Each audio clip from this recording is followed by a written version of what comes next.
guys. I hope you're well and I hope you can hear me. If you can hear the people in the next room, I'm really sorry, but I really wanted to share something with you. One, before I forget, one, therapy works. Two, it takes time. And then three, sometimes it's okay to not be productive. And coming from me, these are really, really big conclusions. The fact that I'm not just saying it, but I'm actually actively practicing these things is a miracle. Okay, so some background. I am in the health science fraternity, and specifically I am a researcher. It is what I am trained to do, although I'm trying to switch to clinical, which is another story for another day. But by profession, I am a baby scientist. So I'm going to try to walk you through why those things that I just stated are really big deals for me to be practicing. When I came into the workspace for the first time after my master's, and even during my master's, too much detail, but it's okay.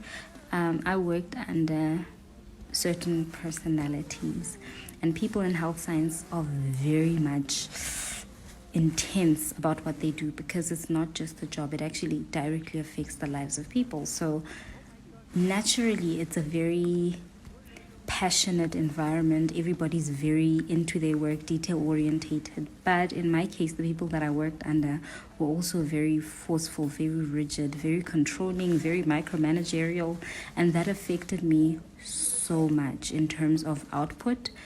So as a result of being trained in places where that was the culture, I too started to work from that framework. I related in that way to myself in terms of how I looked at output, productivity, and what made me a good worker, and it jacked me up.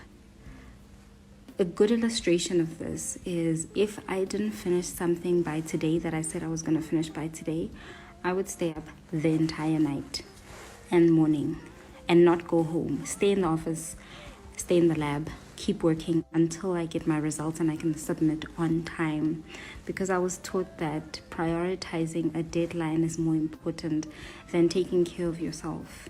Even if you genuinely have an amount of work that you cannot squeeze into a certain amount of time, it doesn't matter. You need to get it done. You need to get it on the table by 5. These stories are going to be so long, but I really need to get this message across.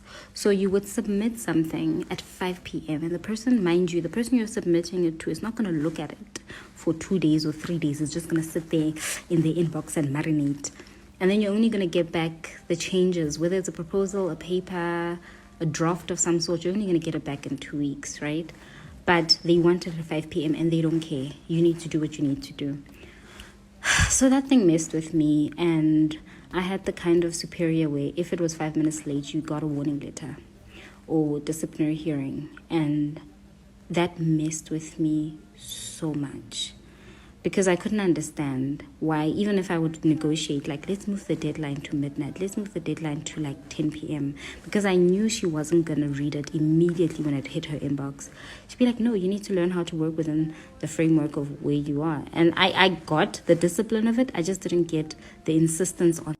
So I clearly didn't do very great in that environment. And I think I came in a little too ambitious and wanting to please, but I ended up completely burning myself out and then hating the work. Not because I actually hated the work, but because I didn't like the environment that I was working under. It was just, there was no compromise. I was constantly meeting the desires and expectations of somebody else, and there wasn't a lot of give. And I know in her mind she thinks there was not.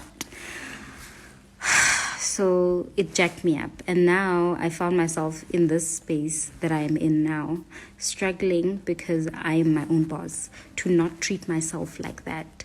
For example, today I had every intention of doing a certain amount of things and I didn't get it done.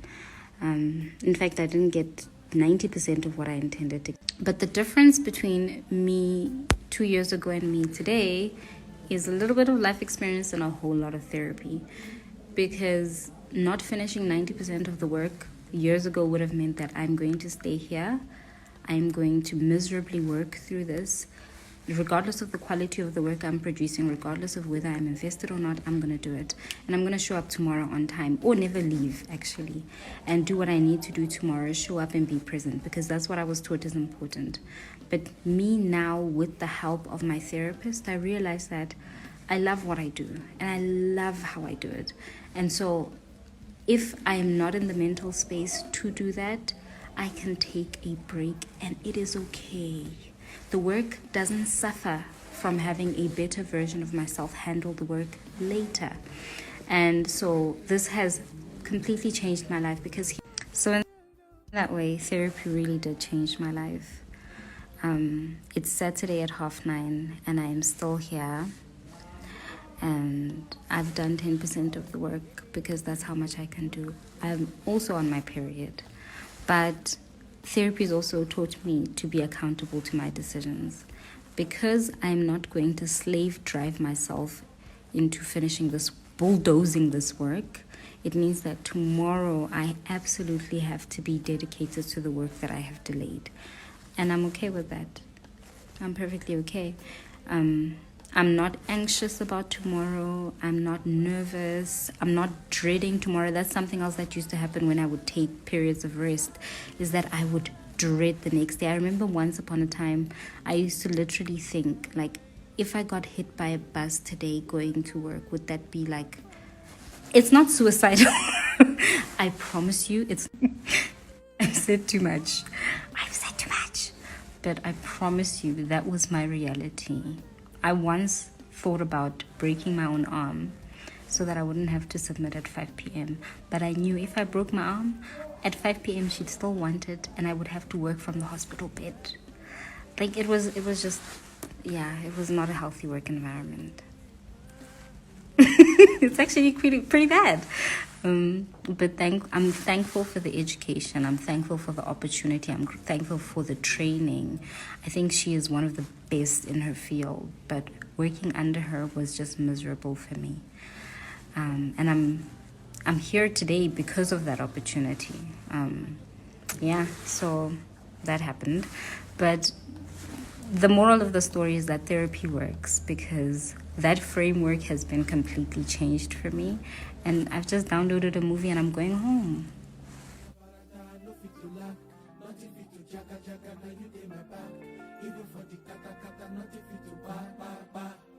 Even when I carry my leg and